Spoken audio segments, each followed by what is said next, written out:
Hi Scorpio, welcome. So tingnan natin kung ano yung naghihintay next 7 days.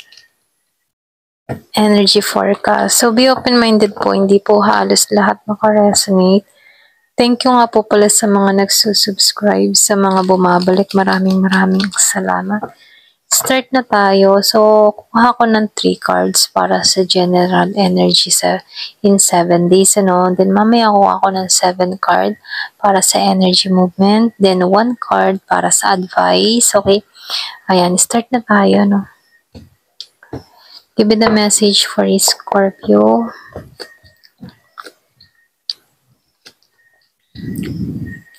So, lumalabas dito, meron nung nakikitang patungo sa'yo pero hindi ka handa, okay? Pwedeng mabaliwala mo tong tao na to or pwedeng hindi ka lang nakapokus talaga sa love, okay? Pwedeng meron kang pinagpupukusan sa panahon ngayon. Meron kang mga priority sa buhay na inuuna kaysa sa love. Kumbaga pagdating sa love, wala ka ng lakas, okay? Pwedeng nakaranas ka ng mga pagsubok pagdating sa larangan ng pag-ibig. Pwedeng nasaktan ka, pwedeng na-trauma ka, or pwedeng nakaranas ka ng hindi magandang experience kung bakit hindi ka nahanda muli sa pagmamahal, okay? Pero ganun po man, the more na hindi ka handa, hindi mo to hinahanap, saka naman to dumadating ng kusa. Yun lang yung masaklap, hindi ka pa handa sa love, saka to dumarating, So, meron nung nakikitang parating na Pisces sa'yo, ayan. Kaya lang nakikitaan ko dito, hindi ka nakatuon. Pwede nga iba sa inyo, mabaliwala mo tong tao na to, Kasi nakikitaan ko dito, wala kang lakas para sa bagong relasyon, okay? Kita lang yung mensahe, So, tingnan natin yung energy movement. Kasi lumabas dito yung love.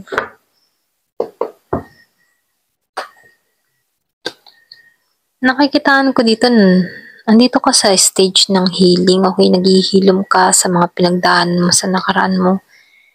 So, nakikitaan ko dito, yung iba sa inyo itong parating, pwedeng ex mo, okay? May ex, may ugnayan na kayong dalawa.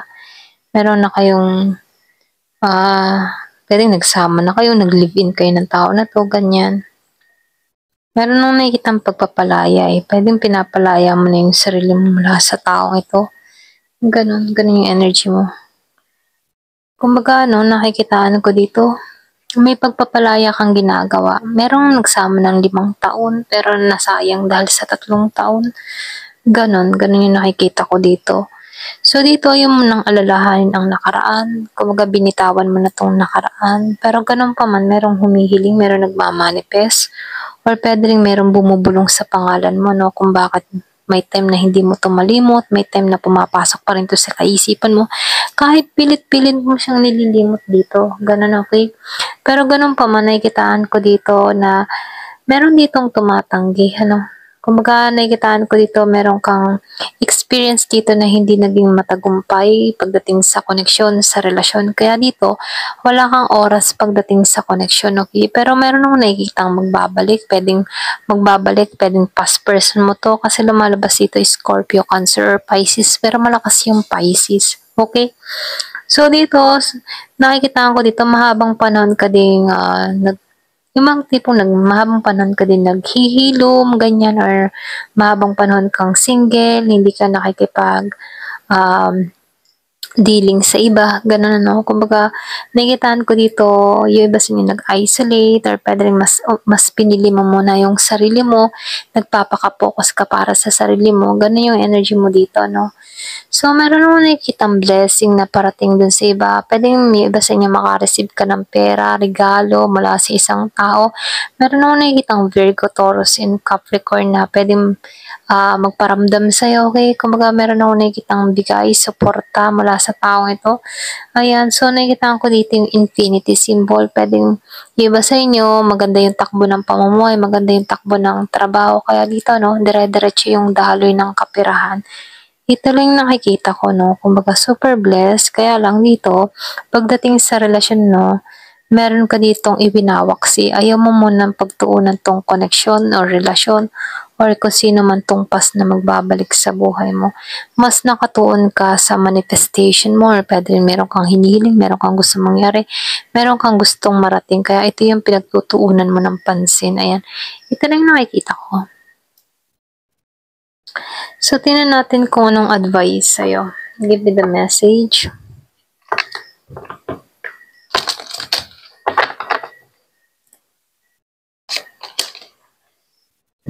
Embrace vulnerability, openness, authenticity, and connection and trust. Pwedeng iba sa inyo, nagkaroon ka ng relasyon na hindi pa handa. Okay? Hindi pa handa sa'yo. Kaya dito, merong trauma akong nafe-feel. So, dito kailangan mo lang maging open, okay? Open sa iyo. Or pwede rin sabihin, mas nakatuon ka muna sa paghihilom, okay? Kumbaga nakikitaan ko dito na kung hahanap ka ng isang connection, gusto mo yung totoo. Okay, ayaw mo nang may halong biro, ayaw mo nang may panluloko. So nakikitaan ko dito, gusto mo yung authentic. Pwede yung iba sa nagmamanifest ka ng totoong tao para sa'yo, yung mamahalin ka ng totoo. Ganun, okay? So, yung bang tipong handa ding mabalisa sa'yo, hindi lang ikaw yung nababalisa rito. Ganun, okay? Kumbaga, nakikitaan ko dito, gusto mo yung connection na merong malalim na connection, okay? Yung magiging open kayo sa isa't isa. Hindi lang ikaw yung magiging open. Gusto mo pareho kayo, okay? So, trust in the universe. Kung ano man yung hinihiling mo, kung ano man yung ninanais mo, just faith, okay? Kumbaga magtiwala ka, manalig ka.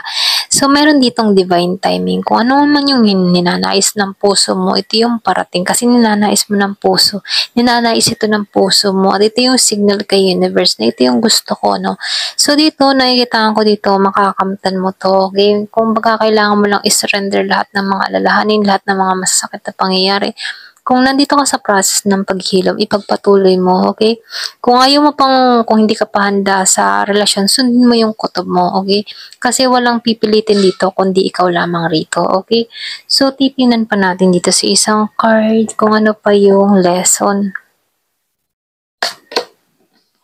So, meron ditong full moon in Scorpio. Breathe through the tension. Pwede rin sabihin, meron ka talagang napagdaan ng sobrang mahirap na sitwasyon. So, ito na yung time para huminga ka. Or pwede rin, dito ka nakaranas ng malaya na. Okay?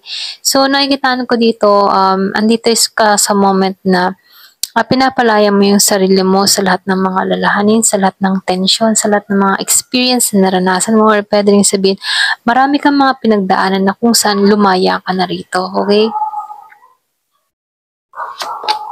So, dito, last quarter moon in Leo, lighten up. Yung basta yung nagkaroon ka ng kaliwanagan, or pwede rin sabihin, meron ka na pagtanto-tanto, meron ka na pag-isip-isip na kung saan, meron pagbabago kang tinatahak rito. Okay? Ito lang yung nakikita ko sa'yo. Ayan. Thank you for watching. Love and peace.